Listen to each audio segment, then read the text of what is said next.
За, нарийн мэндэргийн олон асуултад давхцсан учраас маш товчлоод 2 асуулт асуух гэсэн юм аа.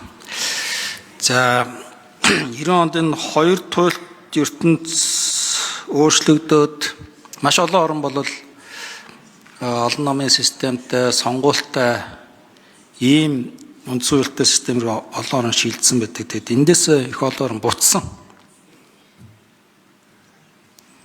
Одоо бол ямар нэр томьёо илүү их явж байна вэ гэхээр сонгогдсон дарангуйлагч гэдэг ийм нэр томьёо хүртэл гарсан.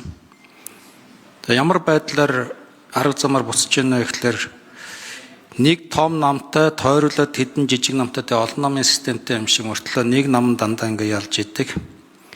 Ийм байдлаар энэ маш олон орн бол арчлалаас энэ парламентын системээс бол буцаж байна гэж ингэж харагдаж байгаа. Тэгээ манай ч гэсэн ийм үзэгдэл бол сүүлийн хэдэн жил их хүчтэй явж байгаад ялангуяа сая энэ үндсэн хууль өөрчлөлт тэгээд одоо энэ сонгуулийн дараа бол оюун ерөнхий сайдын баримтлсан бодлого бол энэ чиглэлээс тийм зүхтах өөрчлөх ийм хандлага барьж ажиллаа гэж ингэж боддог. Сөрөг хүчнээ одоо маш зоригтойгоор бас бэхжүүлэх ийм юм руу явсан гэж боддог. Тэгээд та энэ талаар бол ямар бодолтой байдаг вэ? Ер нь бид одоо ийм аюулд хүрсэн үү? Цаашдаа яах ёстой вэ? Энэ талаар одоо ямар бодолтой байна гэдгийг бас нэгдүгээрт сонсох гэсэн юм. За хоёрт бол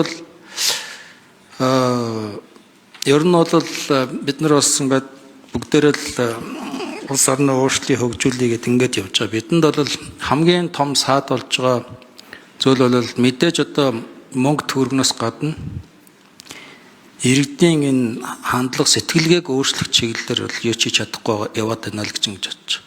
Зам гүүр том төслүүд яриад байгаа болохоос биш. Нөгөө л хуучин төр бүгдийг хийх ёстой гэд ярьдаг.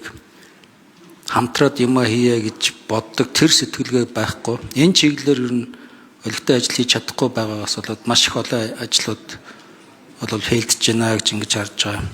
Энэ талаар та ямар бодолтой байна вэ гэсэн ийм 2 асуулт асууя. За хариулт өгье.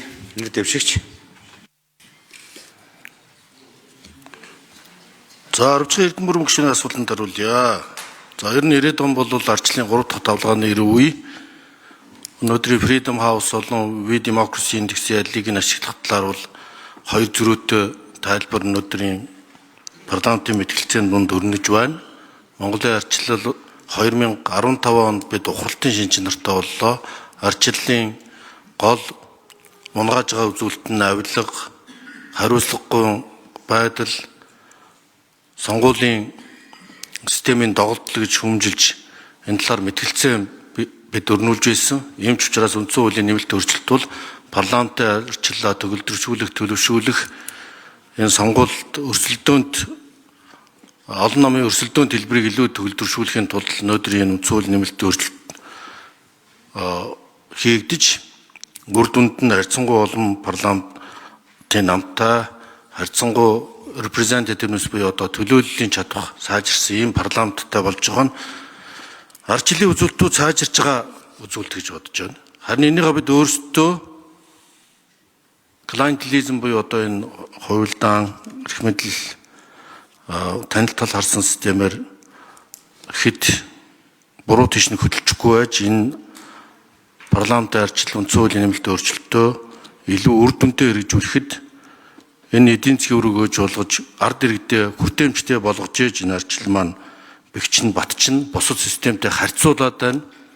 Энэ утгаараа бас ухралтууд бий болж байгааг бас үгүйсэхгүй энэ чиглэлээр манай Эрдэнэ бүрэн гишүүн бас олонтоо ярьж хэлдэг хүн энэ чиглэлээр анхаарч тэмцэж ажиллана хаа гэж бодож байна. Парламентын тогтолцоогоо бид дэмжиж улам л төгөлдршүүлж 8 жилийн хугацаанд алим цай болгож энэ парламентын систем улам баталгаажуулах хэрэгтэй. 1-2 намын давмгаал биш, олон улсад сонгуулийн системийн гажуудлын нийтлэг үр дүн засаад одоо улам л энэ чиглэл рүүгээ зөвлөлдөх ардчлалаар ард иргэдийг ухамсартай, мэдээлэлтэй, тэнцвэртэй мэдээлэлтэй, нотгоон цуурласан, мэтгэлцээнд суурилсан ийм мэтгэлцээнтэй парламентын тогтолцоог дэмжиж, эснээр бол манай парламентын арчлалын үзүүлэлтүүд улам сайжран сүүлийн үе сайжирч байгаа. Үзэл бодлоо илэрхийлэх эрх сонгуулийн өрсөлдөд харьцангуй чөлөөтэй байна. Олон нийтийн хяналт иргэний нийгмийн оролцоо нэмэгдэж байна. Залуучуудын оролцоо ил тод байдлын соёл бэхжиж эхэлсэн эерэг хандлага гэж бодож байна.